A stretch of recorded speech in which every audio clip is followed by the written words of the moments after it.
देख रहा था शॉर्ट वीडियो जिसमें कोई अप्सरा थी। वो धरती पे आई दूसरे अप्सराओं के साथ में पानी में खेल रही थी, लेकिन वहाँ एक ऋषि तपस्या कर रहे थे। एंड बाकी अप्सराओं ने बोला कि ऋषि तपस्या कर रहे हैं, आप डिस्टर्ब ना करें, हम दूसरी जगह खेलते हैं। वो मेन अप्सरा जो थी उसका नाम मैं भूल गया, तो वो ठीक से सुनती नहीं है। फिर वो पानी छिड़कती है। ऋषि ऋषि बहुत गुस्सा होते हैं, श्राप देते तुम मछली बन जा। तो वो अप्सरा मछली बन जाती है। तो इससे मुझे क्लिक हुआ कि आजकल ये वीडियोस थोड़े आ रहे हैं कि जैसे राम जी के ऊपर, यानी सॉरी विष्णु जी के ऊपर नारद मुनि का कर्ज था कि आपका भी विरह हो जाएगा, सेपरेशन हो जाएगा, आपको वानरों का हेल्प लेना पड़ेगा, राइट। एक कहानी के हिसाब से। ओके, देर आर अलग अलग को स्टोरीज, राइट। एक तो है कि भृगु ऋषि ने छाती पे लात मारा विष्णु जी के, फिर सेपरेशन हो गया, लक्ष्मी जी धरती पे आ गई, राइट। देन या I mean that, and then Kavya Mata का एक श्राप है। मतलब एक्चुअली काव्य माता ने नहीं दिया, शुक्राचार्य ने दिया विष्णु को कि आपने मेरी माँ को मार दिया। मेरी माँ काव्य माता सारे असुरों को पनाह दी, सुरक्षा दी, तो आपने उनको मार दिया। तो आप भी अपने आसपास वालों से दूर हो जाएंगे, हम्म, करीबी रिश्ते नहीं रहेंगे, दूर हो जाएंगे। तो दैट इज डीएम श्राप स्टोरीज, बैक स्टोरी। वरना अवतार लेने का जरूरत नहीं है, राइट। भगवान जो भी हैं, दे आर ऑलवेज सो रहे, एंजॉय कर रहे हैं। अब एंजॉय तो नहीं बोलूंगा, गुस्सा आ जाएगा फिर भगवान को, लेकिन हाँ बेसिकली सो रहे हैं या मेडिटेशन कर रहे हैं शिव जी की तरह या ब्रह्मा जी की तरह बुक लिख रहे हैं। तो वैसे सेम क्या डीएफ के लिए भी है? मैं ऐसे सोच रहा था कुछ दिन से, सडनली ये आया अप्सरा का तो मुझे क्लिक हुआ।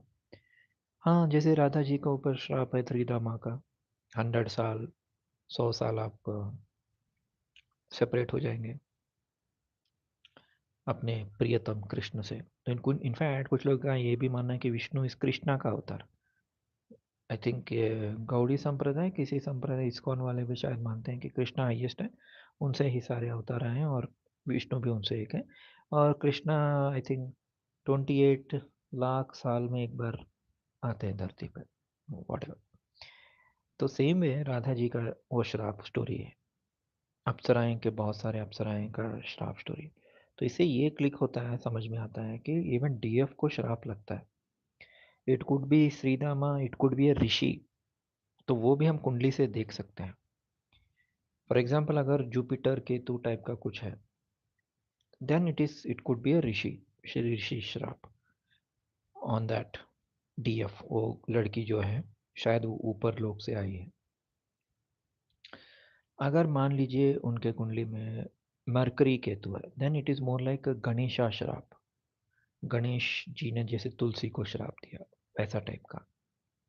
शनि और केतु तो एंसेस्टर्स, पितृस, वहाँ भी शायद ऋषि आ सकते हैं, लेकिन जुपिटर का होना जरूरी है। लेकिन हाँ, बड़े सब ऋषि का, एंसेस्टर्स का, साधुओं का, साधु भी बोल सकते हैं। शनि केतु इस साधु श्राप। मून, अगर चंद्रमा का राहु या केतु के साथ है, देन इट कुड बी श्राप ऑफ ए वुमन। अगर मान लीजिए चंद्रमा बहुत पावरफुल है, जैसे लग्न में है, उच्च का है, केंद्र में है, then it could be mother curse. Mother मतलब हो सकता है कि जैसे कि ऋषि पत्नी हो सकती है, या खुद डायरेक्ट जगदम्बिका। बट जगदम्बिका क्यों श्राप देगी, राइट। तो ऐसे कहानियां तो मैंने कहीं देखा नहीं है, हो सकता है लेकिन मैंने तो नहीं पढ़ा जहाँ लक्ष्मी जी को या सरस्वती को, पार्वती को जगदम्बिका ने श्राप दिया। लेकिन हाँ, एक स्टोरी है मुझे पता है। एक बार क्या होता है कि विष्णु की 3 पत्नियां बैठी रहती हैं। ये दूसरा वाला विष्णु है, ओके, रंगनाथ वाला। तो उसमें गंगा चुप बैठी रहती है, सरस्वती को गुस्सा आता है लक्ष्मी के ऊपर, तो लक्ष्मी को ज़्यादा देखते हैं करके विष्णु के ऊपर गुस्सा करते हैं, लक्ष्मी को श्राप देते हैं। सरस्वती लक्ष्मी को श्राप देती है। फिर गंगा चुप नहीं बैठती है, गंगा बोलती है हैं?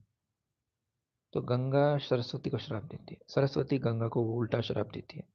तो इसलिए लक्ष्मी जी पौधा बन जाती है तुलसी, सरस्वती नदी बन जाती है, गंगा भी नदी बन जाती है, समथिंग लाइक दैट। ये साउथ में एक स्टोरी है। Okay, whatever may be the reason, souls का जो भी सोल होते हैं, डिवाइन सोल्स, उनके लाइफ में ये स्पेशली लेडीज़ का मैं बता रहा हूँ, उनके लाइफ में ये श्राप का स्क्रिप्ट रहेगा, जहाँ शादी नहीं होगी, या शादी होगी तो सेपरेशन हो जाएगा। हुँ, ऐसा करके कुछ तो, या पत्थर के जैसे अहल्या मुझे याद है। अहल्या के ऊपर गौतम ऋषि का श्राप है, राइट? पत्थर बन जाओ, हज़ारों साल, फिर राम जी आके टच करेंगे तब वो ठीक हो जाएगी। दैट इज़ अहल्या श्राप। अहल्या श्राप यू कैन सी कुंडली में वृश्चिक राशि। वृश्चिक राशि में अगर कुछ ऐसे श्राप का कॉम्बिनेशन बनता है तो वो अहल्या टाइप का श्राप है। I think I told once Vaishno Devi का भी अहल्या टाइप का ही है। जबकि वैष्णो देवी के ऊपर किसी का श्राप नहीं है, लेकिन वो वेट कर रही है ना त्रेता युग से। मैं ऐसे ही कनेक्ट किया। Take it if it resonates. Then Kunti, Kunti ने कर्ण को छोड़ दिया छोटे से बोट में, राफ्ट में। उसके बाद किसी को बताया नहीं कि कर्ण इन पांडवों का भाई है। बाद में जब पता चला, आई थिंक किसी ने श्राप दिया कुंती को कि औरत यानी वुमन कभी भी कुछ भी अपने पेट में नहीं रख सकती, समथिंग। ये भी मैंने 20-25 साल पहले कभी सुना था। तो मैं औरत के खिलाफ नहीं हूँ, मैं बस बता रहा हूँ कि कुंडली में कैसे देखते हैं। Okay, moon Ketu, moon Rahu, Shani Ketu, Shani Rahu, जो मर्द के यानी मैन के कुंडली में वैसे ही है। जुपिटर केतु इस ऋषि श्राप, मरकरी केतु रिलेटिव या गणेश का श्राप। Mercury Ketu is also like कि वो अपना बुद्धि को इस्तेमाल नहीं कर सकते, मतलब बहुत बुद्धि होगा, क्योंकि गणेश तो बुद्धिमान है, लेकिन वो बेचारे बुद्धि बुद्धि को इस्तेमाल नहीं कर सकते टाइम पे, and something like Karna type का। और कौन कौन है? वीनस, वीनस का it could be may be some apsara श्राप या शुक्राचार्य का श्राप, I don't know. So you have to see. ठीक है, तो ये अलग अलग रीजंस होते हैं फॉर वुमेन। ठीक है दोस्तों, धन्यवाद।